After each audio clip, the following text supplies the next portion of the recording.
We're going to go here to the touch screen. Just a little bit of news, first of all. In a statement today, German Chancellor Olaf Scholz threw cold water on this idea of banning the sale of Russian oil, saying that Europe has deliberately exempted energy supplies from Russia from sanctions. At the moment, Europe's supply of energy for heat generation, mobility, power supply, and industry cannot be secured in any other way. So this idea of putting a stop to the sale of Russian oil to really try to choke Vladimir Putin's war machine is off the table, at least for the moment. Plenty of other things on the table, though. Let's bring in retired General Philip Breedlove, former NATO Supreme Allied Commander and Distinguished Chair at the Middle East Institute. So, General, I've got up on the touch screen here the advance of Russian forces. There's an extra little bit in here, too, coming from the northeastern part of Ukraine down toward Kiev that Russia claims to occupy, though there's some information that maybe they don't hold it. But it looks like the push is coming here from the northeast in Ukraine, from the west of Kharkiv down here because toward Kiev, because all of these forces up here to the northwest of Kiev have really been kind of held up. And increasingly, Russians are now targeting civilians as part of this bizarre plan to try to inflict as much punishment as possible on Ukraine. General, what's the strategy now? Is it to terrorize the Ukrainian populace into pressuring their political leaders to give up? Well, certainly they are continuing to try to strike some military targets, but I think the frustration of the slowness of their advance has now turned them to new tactics.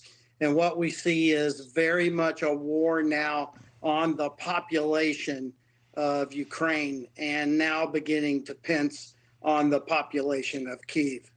You know, let's also go back to something that happened over the weekend here as we changed the map. This was just outside of Irpin.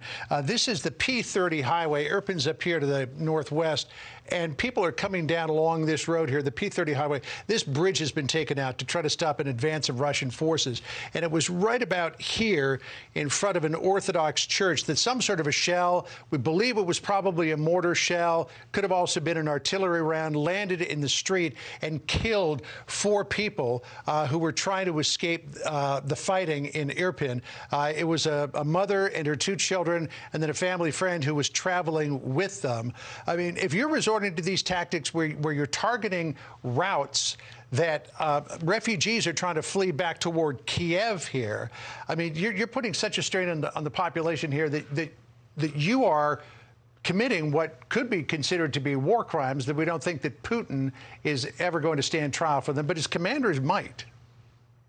So I think that this is just indicative of their desperation right now, that they're switching to these indiscriminate attacks into civilian areas. There's nothing military in the location of that strike.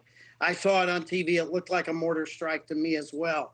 And this has nothing to do with a military advantage. It's all about terrorizing and depopulating these areas, getting these people on the road, turning them into refugees, and making them Europe's problem. You know, we've also got a photo, and this has been pixelated to some degree so that you don't see the face. It's not pixelated, I'm sorry. This is the family that died there in the street, right across the street from this church. I mean, these are the images, General, that the world is now seeing of what the Russian military is doing to the civilian population. This is going to further solidify Putin's status as a pariah in the world, and yet we still see countries like China and India standing on the sidelines. Well, there's no excuse for that, and we can't make any excuse for those nations who stand by it. And I think we need to begin some self-introspection about how much of this we're going to allow.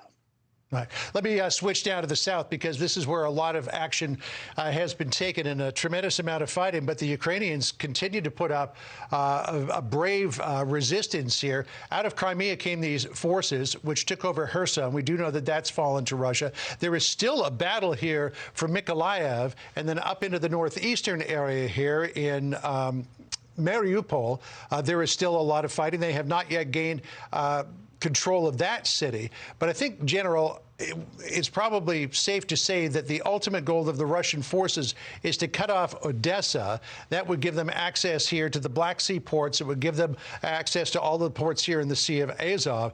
What would the strategy be from here on? Would they then branch out and try to go to the rest of Ukraine after they've solidified their gains here?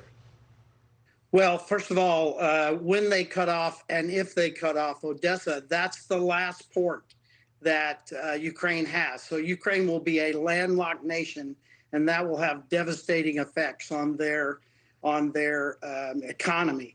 And also up in Mariupol, as you point out, the fighting has been heavy, and that's where yesterday and a half a day before that, we were trying to do some humanitarian relief there, and then the Russians targeted that humanitarian relief behavior we've seen them do before. As to what happens next, I really believe that right now Mr. Putin is going to concentrate on Ukraine. But if you just look barely beyond Odessa down the coast, you see Moldova and Transnistria, and there is a large Russian force in Transnistria right now that could in the future marry up to. That's correct. All right.